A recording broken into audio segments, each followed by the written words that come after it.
যদি পুরো রাজসভা আপনাকে বাধ্য করে অন্যায় মেনে নিতে কিংবা চোখের সামনে নিজের পরিবারকে অপমানিত হতে দেখেও আপনি চুপ থাকেন, তবে মনে রাখবেন কুরুক্ষেত্রের মতো আপনার জীবনও কিন্তু ধ্বংসের মুখে দাঁড়িয়ে আছে।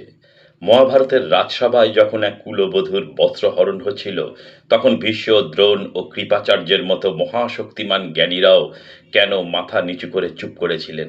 আজকের এই আধুনিক সমাজেও কি আমরা সেই একই ভুল প্রতিনিয়ত করে যাচ্ছি না? ঘটনা এক, জুয়া বা পাশা খেলার আসক্তি। ধর্মরাজ যুধিষ্ঠির কেবল একজন নীতিবান রাজা ছিলেন না, তিনি ছিলেন অত্যন্ত জ্ঞানী।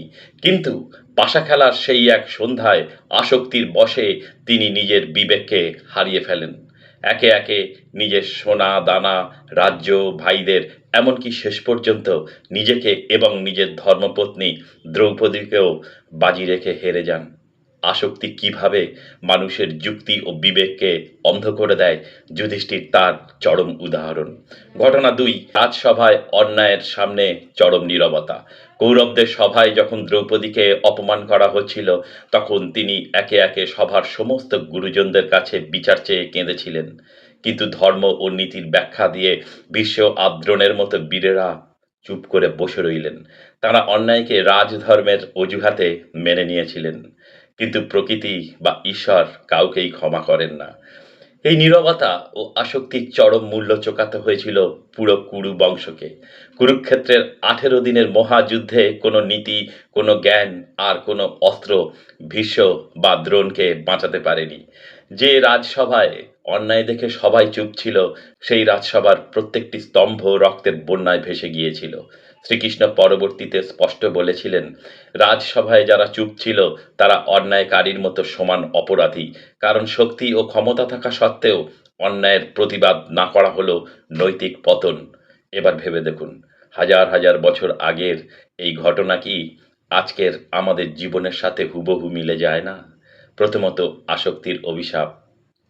আজকের যুগে জুয়া, অনলাইন গেমিং, অন্ধ লোভে বিনিয়োগ কিংবা যে কোনো অপসংস্কৃতির আসক্তি মানুষের পরিবারকে ধ্বংসের মুখে ঠেলে দিচ্ছে।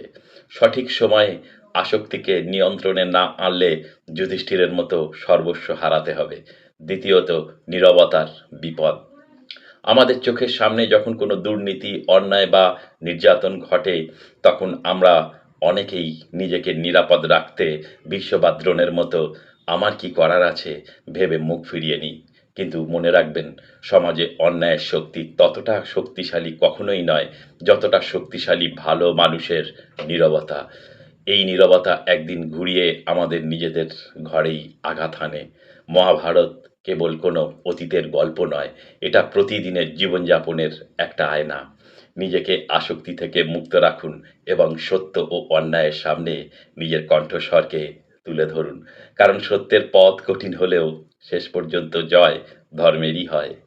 আপনার কি মনে হয়, আজকের সমাজেও কি অন্যায়ের বিরুদ্ধে মুখ না খোলাই আমাদের বড় ভুল? আপনার মতামত কমেন্টে জানাবেন। আর ভিডিওটা থেকে কোনো ভালো শিক্ষা পেয়ে থাকলে আপনার প্রিয়জন ও বন্ধুদের সাথে অবশ্যই শেয়ার করবেন। ভালো থাকবেন, সুস্থ থাকবেন।